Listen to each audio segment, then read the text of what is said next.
नमस्कार मेरे प्यारे भाइयों और बहनों, मैं हार्दिक आपका तहे दिल से स्वागत करता हूँ हमारे इस यूट्यूब चैनल पर जिसका नाम है धर्मो रक्षणा। हमारे इस चैनल पर आपको सभी पुराणों की कथाएं और उनकी प्रचलित अध्यायों की जानकारी प्राप्त होगी। हर देवी देवताओं के महात्म्य और उनके रूप स्वरूप और अवतारों की जानकारी यहाँ प्राप्त होगी। आशा करते हैं कि हमें आपका सकारात्मक प्रतिसाद मिलता रहेगा। हर हर महादेव। विद्येश्वर संहिता पहला अध्याय पापनाशक साधनों के विषय में प्रश्न। जो आदि से लेकर अंत में है, नित्य मंगलमय है, जो आत्मा के स्वरूप को प्रकाशित करने वाले हैं, जिनके 5 मुख है और जो खेल खेल में जगत की रचना, पालन और संहार तथा अनुग्रह एवं तिरोभाव रूप 5 प्रबल कर्म करते हैं, उन सर्वश्रेष्ठ अजर अमर उमापति भगवान शंकर का मैं मन ही मन चिंतन करता हूँ।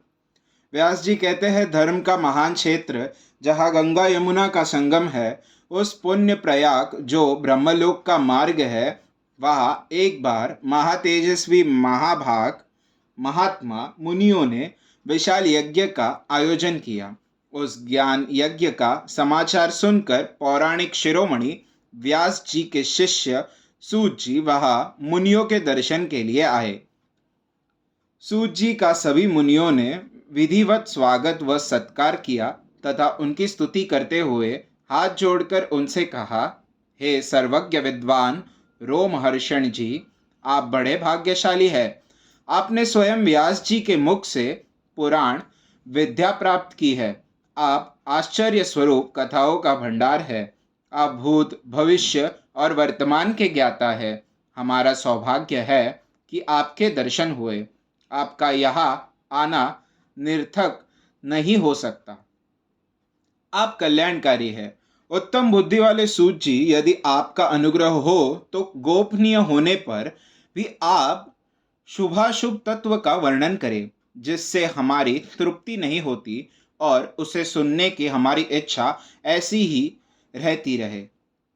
कृपा कर उस विषय का वर्णन करे।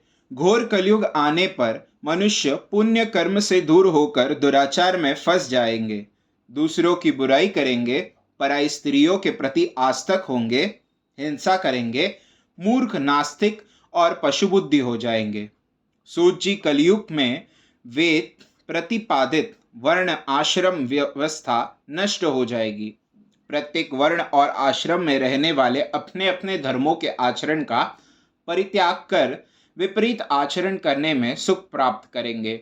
इस सामाजिक वर्ण संकरता से लोगों का पतन होगा, परिवार टूट जाएंगे, समाज बिखर जाएगा, प्राकृतिक आपदाओं से जगह जगह लोगों की मृत्यु होगी, धन का क्षय होगा, स्वार्थ और लोभ की प्रवृत्ति बढ़ जाएगी, ब्राह्मण लोभी हो जाएंगे और वेद बेचकर धन प्राप्त करेंगे, मत से मोहित होकर दूसरों को ठगेंगे, पूजा पाठ नहीं करेंगे और ब्रह्म ज्ञान से शून्य होंगे। क्षत्रिय अपने धर्म को त्याग कर कुसंगी, पापी और व्यभिचारी हो जाएंगे। शौर्य से रहित हो वे शूद्र जैसा व्यवहार करेंगे और काम के अधीन हो जाएंगे। वैश्य धर्म से विमुख हो संस्कार भ्रष्ट होकर कुमार्गी, धनोपार्जन परायण होकर नाप तोल में ध्यान लगाएंगे। शूद्र अपना धर्म कर्म छोड़कर अच्छी वेशभूषा से सुशोभित हो व्यर्थ घूमेंगे। वे कुटिल और ईर्ष्यालु होकर अपने धर्म के प्रतिकूल हो जाएंगे, कुकर्मी और वाद विवाद करने वाले होंगे। वे स्वयं को कुलहीन मानकर सभी धर्मों और वर्णों में विवाह करेंगे। स्त्रियां सदाचार से विमुख हो जाएंगी। वे अपने पति का अपमान करेंगी और सास ससुर से लड़ेंगी, मलिन भोजन करेंगी। उनका शील स्वभाव बहुत बुरा होगा। सूत जी, इस तरह जिनकी बुद्धि नष्ट हो गई है और जिन्होंने अपने धर्म का त्याग कर दिया है, ऐसे लोग लोक परलोक में उत्तम गति कैसे प्राप्त करेंगे? इस चिंता से हम सभी व्याकुल हैं।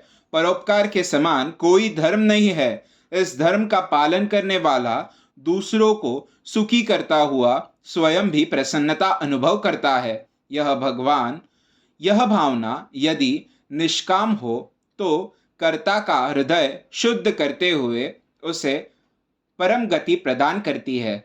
हे महामुने, आप समस्त सिद्धांतों के ज्ञाता है, कृपा कर कोई ऐसा उपाय बताइए जिससे इन सब के पापों का तत्काल नाश हो जाए। व्यास जी कहते हैं, उन श्रेष्ठ मुनियों की यह बात सुनकर सूत जी मन ही मन परम श्रेष्ठ भगवान शंकर का स्मरण करके उनसे इस प्रकार बोले। पहला अध्याय समाप्त। वीडियो को लाइक करें, शेयर करें, चैनल को सब्सक्राइब करें और हमारे साथ बने रहने के लिए बेल आइकन को प्रेस करें। हमारे सनातन संस्कृति की जानकारी के लिए और उनके साहित्यों की जानकारी को प्राप्त करने के लिए हमारे साथ बने रहिए इस चैनल पर, जिसका नाम है धर्मो रक्षणा। हर हर महादेव।